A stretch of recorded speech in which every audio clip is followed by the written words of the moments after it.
Well, hello everybody, welcome back. My name is Pelma Klavani. Thank you very much for clicking on this video. If you have not subscribed yet, please do click on the subscribe button, click on the like button, and leave your comments down below. Thank you very much. So we're still looking in the Senzo Meyiwa trial. You know, the cross-examination of Advocate Ngumalo and the one by Advocate Mnisi. Advocate Mnisi managed to get a huge fight back from the kennel. Huge fight back. It was like a combat. On the other hand, there were three main observations that I picked from Advocate Ngumalo. One, he was highlighting that the information from the central database was different from the information that was in the kennel's affidavit. Two, there were cell phone numbers that the kennel did not include in his affidavit as they appeared in the section 2.5. And three, he also picked that the kennel's analysis did not include some numbers as they appeared in the central database and the section 2.5. Yeah, so for me, those were the three main observations that I picked from Advocate Ngumalo. Differences between the central database, section 2.5, and the affidavit from the kennel. And the kennel's response to all of these observations, for me, his responses were not refuting the observations at all. He did to a very large extent confirm that the information in his affidavit would not be the same as what appeared in the section 2.5 or in the central database, because he was picking he said he was picking specific information from those documents in order to be able to form his analysis.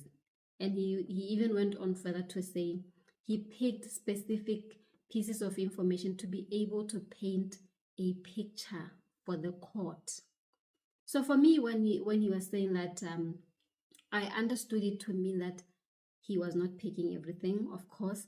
There was a certain picture that he wanted to be able to paint for the court to be able to appreciate.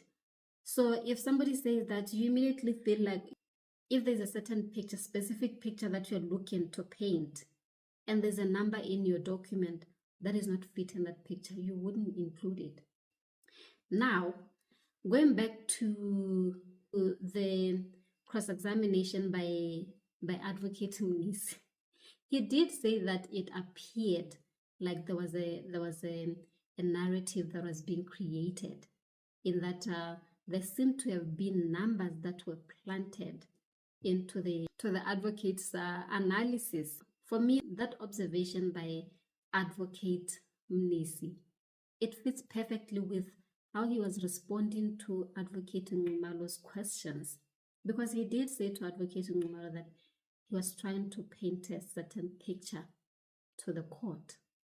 Mnisi said it looked as if there was a specific or a narrative that was being created.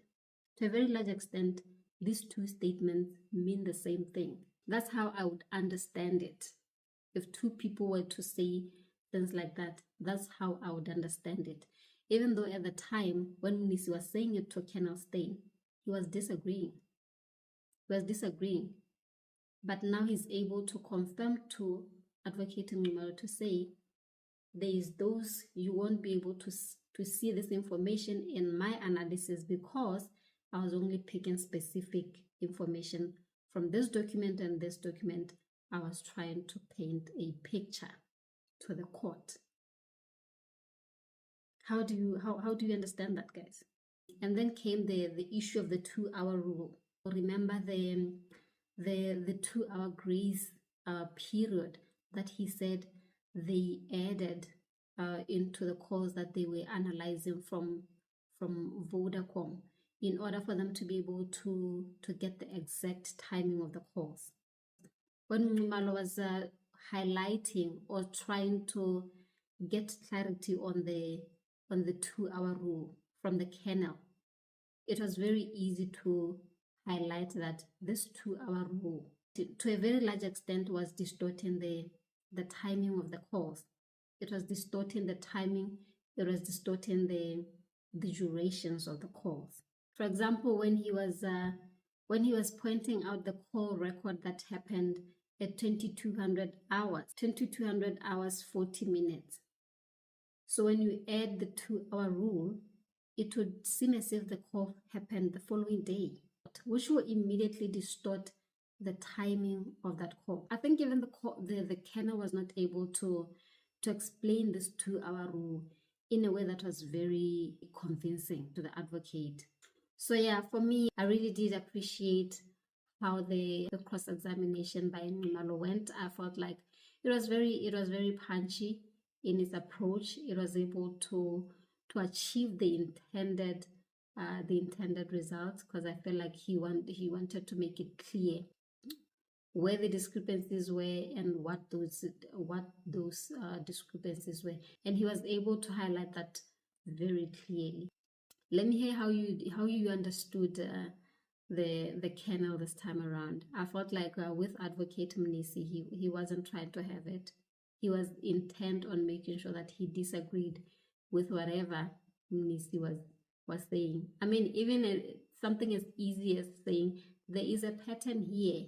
You're saying there's no pattern. How? If a pattern is there, it's there. If a pattern is there, it's there. You don't need to disagree. But he was just hell-bent on disagreeing with everything that Mnisi was saying.